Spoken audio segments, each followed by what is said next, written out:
Hello friend, जय हिंद। मैं विकास। तो बहुत दिनों के बाद मैं ये वीडियो बना रहा हूँ क्योंकि बहुत सारे लोगों का कमेंट आ रहा था कि कुछ मोटिवेशनल हो चाहे या पढ़ाई से रिलेटिव कोई भी टिप्स हो जो मतलब आप शेयर करें। तो एक बात बता दूं कि हम लोग हैं जो अभी अपनी मंजिल पे पहुंच चुका हूं।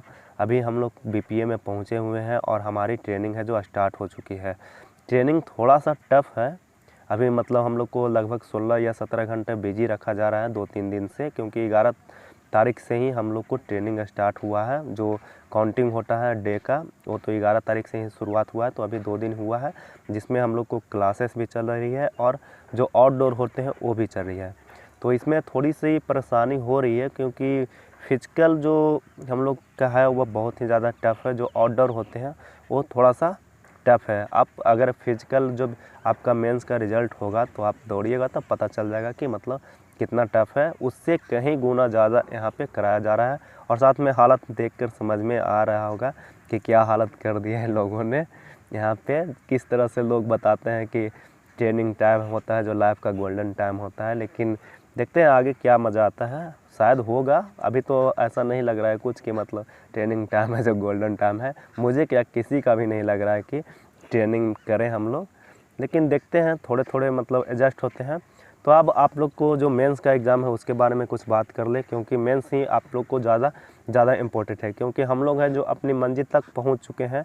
अब यहाँ से हम लोग ट्रेनिंग करेंगे, इसके बाद हम लोग अपने डिस्ट्रिक्ट अलॉटमेंट जहाँ हुआ है वहाँ जाएंगे और अपनी ड्यूटी करेंगे।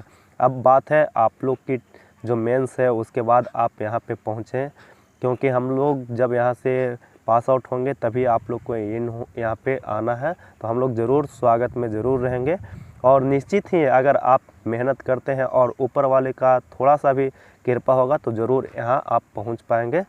तो जो 24 अप्रैल का आप लोग का एग्ज़ाम है उसके लिए शुभकामनाएं कि आप लोग अच्छी तरह से मेहनत करें और आप पे किस्मत भी थोड़ा सा साथ ज़रूर दे, ताकि आपका एग्ज़ाम अच्छा हो और रिज़ल्ट अच्छा हो और आप यहाँ तक ज़रूर पहुँचे।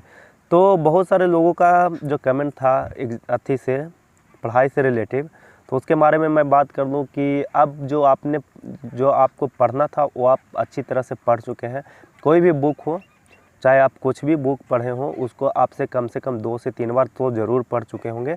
और जो नहीं पढ़ पाए हैं उसके लिए मैं बता दूं कि आपको अब अलग से कोई बुक नहीं पढ़ना है। इसके लिए सबसे अच्छा सलूशन होता है, अब आपका लास्ट मंथ है, लगभग 40 दिन है, तो 10 दिन के बाद आपका लास्ट मंथ हो जाएगा। इसमें जो एक काम करना है, हर जो आपकी कमज़ोरी है उसी को आपको ढूंढना है, खुद से ढूंढना है। इसमें आपकी कोई हेल्प नहीं करेगा।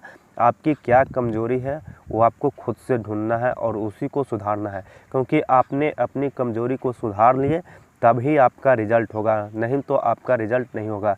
क्योंकि जनरल कंपटीशन का एक ही असूल है, आपको एक सब्जेक्ट में अगर आप कितना भी अच्छा है तो आपका रिज़ल्ट नहीं होगा। आपको हर सब्जेक्ट में, हर टॉपिक में एवरेज हो या फिर आप अच्छे हों तभी आपका रिज़ल्ट होता है।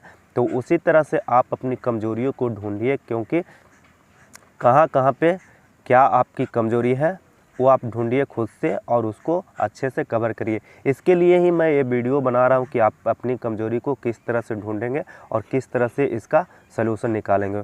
तो सबसे पहली बात है कि आप अगर अभी मेंस की तैयारी कर रहे हो तो हर प्रकाशन, जितने भी प्रकाशन के प्रैक्टिस सेट है वो ज़रूर लगाना है। उसी से आपकी कमज़ोरी पता चलती है। ये नहीं कि आपसे सिर्फ एडिटोरिया है, प्लेटफॉर्म है, उसी को आपने ख़त्म कर दिया तो आपका प्रैक्टिस सेट कंप्लीट हो गया और आपकी कमज़ोरी नज़र आ गई। ऐसा नहीं है। आप डेली 2 प्रैक्टिस सेट बनाएं, चाहे वो किसी भी प्रकाशन का हो, ईजी हो या टफ़ हो, कोई इससे मायने नहीं है। आपको ईजी भी है तो उसी को भी बनाना है, अगर टफ़ प्रैक्टिस सेट है तो उसको भी बनाना है, चाहे वो किसी भी प्रकाशन का। आप डेली सुबह एक शाम आपको इसको अगर आप नहीं फॉलो करते हैं तो आज से ही फॉलो ज़रूर करें। 2 प्रैक्टिस सेट बनाएं और अपनी हर प्रैक्टिस सेट का कोई भी प्रकाशन हो आप स्टार्ट करिए, उसको ख़त्म करिए, फिनिश करिए और फिर दूसरा, अगर वो ख़त्म हो जाता है तो दूसरा प्रकाशन का प्रैक्टिस सेट स्टार्ट करें। और जो आपकी कमज़ोरी है, जहाँ से आपके क्वेश्चन छूटते हैं या क्वेश्चन गलत होते हैं, उस टॉपिक को हर सब्जेक्ट में उस टॉपिक को आप लिखें। और इसके अलावा जब आपकी कमज़ोरी पता चल जाती है तो आप अभी से ही उसके लिए जो आपका टाइम टेबल है जो टाइम टेबल से आप पढ़ाई करते हैं, तो जो टाइम टेबल है उसमें आप 2 से 3 घंटा उस जो टॉपिक को आप छाँटे हैं, जो आपका वीक पॉइंट है, सबसे कमज़ोर है, जहाँ से आपके क्वेश्चन छूटते हैं, तो वो 2-3 घंटा हर सब्जेक्ट वाइज बांट दे कि इस सब्जेक्ट में मेरा ये टॉपिक है जो कमज़ोर है, उसको पढ़ना है। और हर सब्जेक्ट को उसी तरह से आधा घंटा करके आपको बांटिए और उसी तरह से आप उसको कंप्लीट करिए, तभी आपका रिज़ल्ट होगा। क्योंकि आपका कोई सेक्शन बहुत ज़्यादा मजबूत है, यानी कोई सब्जेक्ट आपका बहुत ज़्यादा मजबूत है, अगर आप हिस्ट्री है तो हिस्ट्री बहुत ज़्यादा मजबूत है, तो उसमें आप कितना बना पाइएगा, 80% बना पाइएगा। लेकिन अगर दूसरा सब्जेक्ट आपका कमज़ोर है तो वो तो आपका मार्क खा जाएगा। इसी तरह से आपको हर सब्जेक्ट को मेंटेन करके चलना है कि आप अगर 75% ही सॉल्व कर पाते हैं क्वेश्चन, लेकिन सब में आपका 75% सॉल्व होना चाहिए, तभी आपका रिजल्ट होता है। ऐसा नहीं कि एक में 100%, एक सब्जेक्ट में 100% सही बना दिए तो दूसरा सब्जेक्ट है जो 20% है, तो ऐसा आपका रिजल्ट नहीं होगा।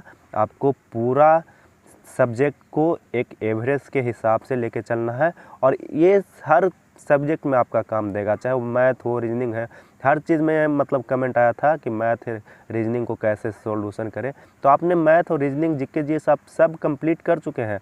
सिर्फ आपको अब जहाँ से क्वेश्चन छूटते हैं, जहाँ से क्वेश्चन गलत होते हैं, कोई क्वेश्चन नहीं बन पाता है, नहीं समझ में आता है, आप उसको अब छांटना है और उसी को पढ़ना है। 2 से 3 घंटा अलग उसको टाइम देना है। तो आप जिस तरह से मैं बताऊं कि प्रैक्टिस सेट से आप अपनी कमजोरियों को पता करें कि कौन सा सब्जेक्ट से क्वेश्चन छूट रहे हैं, कौन से टॉपिक से क्वेश्चन नहीं बन पाते हैं, तो उस टॉपिक को एक डायरी में एक रूटीन की तरह आप उसको लिखें, और उसी टाइम टेबल में आप अलग से 2-3 घंटा टाइम, जो डॉट्स क्लियर करने के लिए हम लोग जब पढ़ते थे तो डॉट्स क्लियर होता था, उस तरह से आप 2-3 घंटा एक डॉट्स क्लियर टाइम रखें, 2 से 3 घंटा। और हर सब्जेक्ट का जो जितने भी डॉट्स हो, जो कमज़ोर सेक्शन हो, उसको आप मजबूत करिए, ताकि आपका रिज़ल्ट हो जो अच्छा से हो और आपका रिज़ल्ट कन्फर्म हो, आपका एग्ज़ाम हो जो अच्छे से जाए और कोई क्वेश्चन आपको छूट ना पाए।